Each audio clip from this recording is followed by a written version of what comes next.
সত্যি কথা বলতে আমার ঘুরে ফিরে এইখানে ওইখানে সেইখানে মানে বাইরে খাইতে অনেক বেশি ভালো লাগে, এটা হচ্ছে ফ্যাক্ট কথা। তো ওই দিন হচ্ছে কাচ্চি খেতে অনেক বেশি ইচ্ছা করতেছিল, মানে বিরিয়ানি টাইপ কিছু খাবো, যে পোলাও মাংস রোস্ট এরকম টাইপের কিছু। তো রিসেন্ট আমার যে প্রবলেমটা হয়েছে, আমার ধারণা আমার মতো অনেকেরই এই প্রবলেম হয়েছে। মানে কাচ্চি ভাই সুলতান ডাইংস আমরা জানি যে ঢাকাতে খুবই হাইপ, দুইটা হচ্ছে রেস্টুরেন্ট।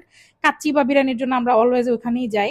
এবং শুধু ঢাকা না, ঢাকার বাইরেও তারা বিশাল হচ্ছে মানে শাখা তাদের হচ্ছে ওপেন হয়েছে। বাট রিসেন্টলি আমার কি হয়েছে, ওদের কাচ্চির কোনো টেস্টই আমার লাগে না, মানে জাস্ট টেস্টলেস। আমি জানি না যে হয়তো বেশি উঠে গেছে জন্য কি টেস্টে মনোযোগ দিচ্ছে না, বা আছে না যে মেনটেনেন্সটা হয়তো ঠিক মতো হচ্ছে না। তো যদিও আমি খুবই ছোট একজন হচ্ছে ক্রিয়েটর, জানি না এই ভিডিও তাদের সামনে আসবে কিনা বা তারা দেখবে কিনা। তো আমার প্রায়রে ওই দুইটা এখন মানে একদমই নাই, জিরো লিস্টে চলে গেছে।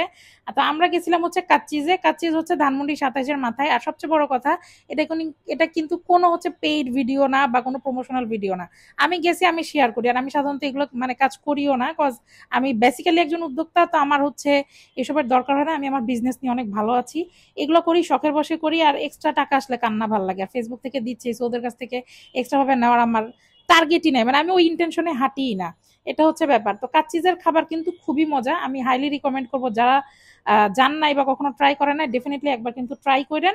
ওদের মানে পোলাও রোস্টটা অনেক বেশি মজা, আমি আলহামদুলিল্লাহ অনেক তৃপ্তি নিয়ে খাইছিলাম।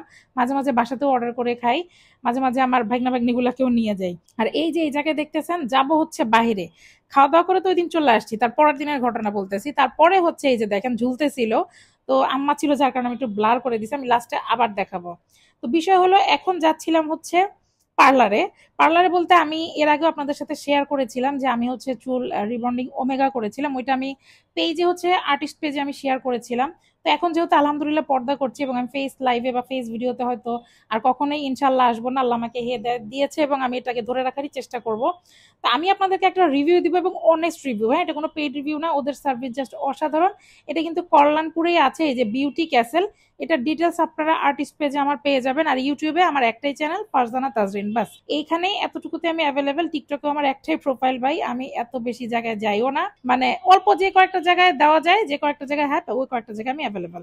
এই যে দেখেন ভিতরে খুবই সুন্দর, আর ওরা হচ্ছে আপনার হেয়ার দেখে সাজেশন দিয়েই কিন্তু আপনাকে সার্ভিসটা প্রোভাইড করবে। হ্যাঁ, ওদের ভিতরের ইন্টেরিয়রটাও বেশ সুন্দর, মানে আপনি একদম ভিতরে গিয়ে হচ্ছে করতে পারবেন। যাই হোক, সার্ভিসটা খুব সুন্দর এবং আমার আউটলুকটা খুবই সুন্দর আসছিল, এখনো আছে কিন্তু। ঠিক আছে, ওকে।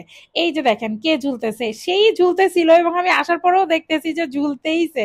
কি একটা অবস্থা! ও এই যে সকালে গেছি কিন্তু এখন আসছি, এই যে দেখেন আমার পোটলা শোনা এভাবে হচ্ছে গ্রিলে ঝুলে। আমি থিঙ্ক এটা আমার বাসার না, সবার বাসারই বাচ্চাদের এই ঘটনা।